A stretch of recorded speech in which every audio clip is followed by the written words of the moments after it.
DeAndre Hopkins left Foxborough without a contract, a coaching title, or a roster spot, and I think that clean ending is exactly why this visit mattered. Mike Vrabel made the arrangement clear from the beginning. Hopkins was spending a few days around the offensive coaches and personnel department to explore what a future in football might look like away from playing. He wasn't auditioning for the Patriots roster. Hopkins was then seen assisting New England's receivers during a contested catch drill. A few days later, he was gone. No dramatic announcement. No permanent position created for him. Vrabel simply called the experience good for everyone involved. To me, this isn't really a DeAndre Hopkins comeback story. Not yet. It's a Mike Vrabel story. The Patriots are coming off a Super Bowl appearance, but Vrabel's message entering camp was that the team has to start over and rebuild itself every year. Bringing Hopkins into the building fits that approach. Use a trusted football mind. Let him contribute something specific.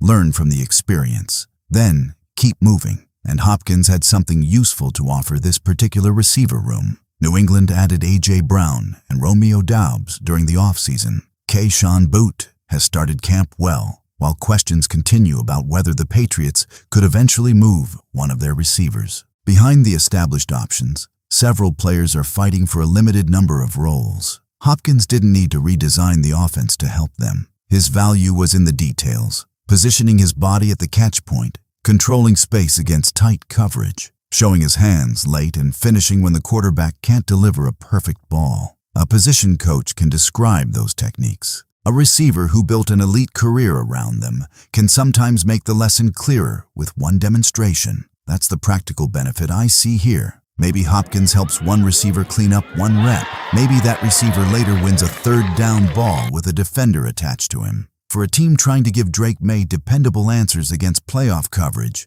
that's not meaningless. But I also wouldn't turn a short visit into proof that Hopkins is retiring, joining the Patriots staff, or preparing to sign with New England. He remains a free agent, and no permanent role was announced. The immediate value belongs to the players already in the building. So I'm not watching for Hopkins to walk back through the door. I'm watching what happens now that the pads are on. If New England's receivers start finishing more plays through contact, especially on third down and in the red zone, that's where this small training camp experiment could actually show up. Would you rather see Hopkins return later as a situational receiver? Or does his best potential value to New England now belong on the coaching side?